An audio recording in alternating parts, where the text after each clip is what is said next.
The call came late at night, from an unknown number. The voice on the other end said my wife had been in an accident. My heart stopped. But when I got to the hospital and found out what really happened, I didn't feel pity. I felt something colder. That night changed everything, and it became the moment she learned what betrayal really costs. My name's David, and for years I believed I had a perfect marriage. My wife, Emily, and I had been together for 8 years. She was charming, always laughing, always surrounded by friends. People used to say we were couple. Goals. I guess that's what made the truth sting even more. A few months ago, Emily started acting different. Late-night work meetings, new clothes, new perfume, and a phone she guarded like a treasure chest. I asked her if everything was okay. She'd snap, "You're paranoid." "David, not everything's about you." I tried to trust her. I really did. Then came that night.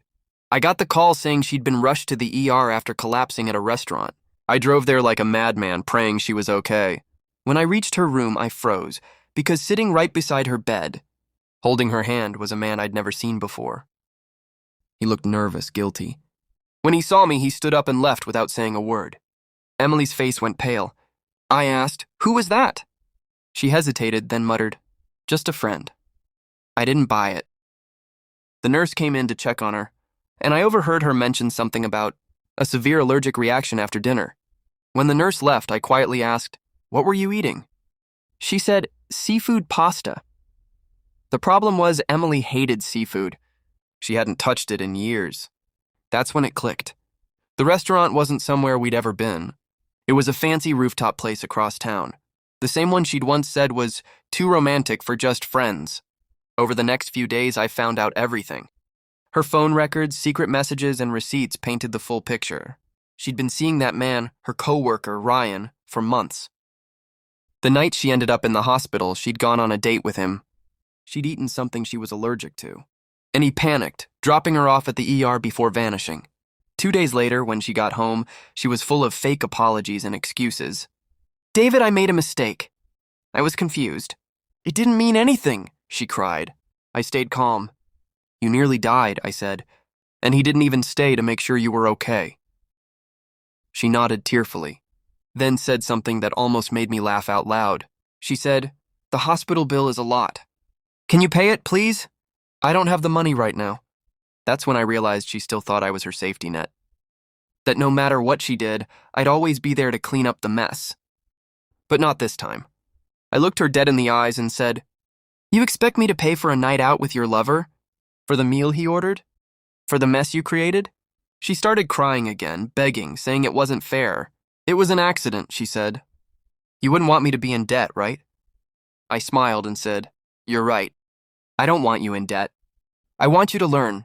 Over the next week, I quietly transferred all our joint finances into separate accounts and filed for divorce. I didn't yell, didn't argue. I just let her stew in silence. When the hospital sent another reminder notice, I wrote a single line back. "The bill belongs to Emily. Please direct all communication to her." A few days later, she stormed into my office, red-eyed and furious. "You're heartless." "I was sick," she screamed. I calmly replied, "You weren't sick, Emily. You were caught." Word got out at her workplace.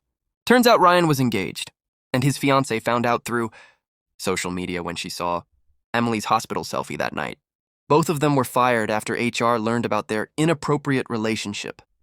Emily tried to call me again a month later. She said she'd lost her job, couldn't pay her bills, and that I'd ruined her life. But I didn't ruin anything. She did. I told her, actions have consequences. You gambled everything for a few nights of excitement. Now you're paying the price. I walked away from that marriage without looking back. People say revenge is about getting even. For me, it wasn't about that. It was about letting her face the mirror she'd been avoiding. The mirror that showed who she really was. She once told me I was too calm for my own good. Turns out that calm was what destroyed her.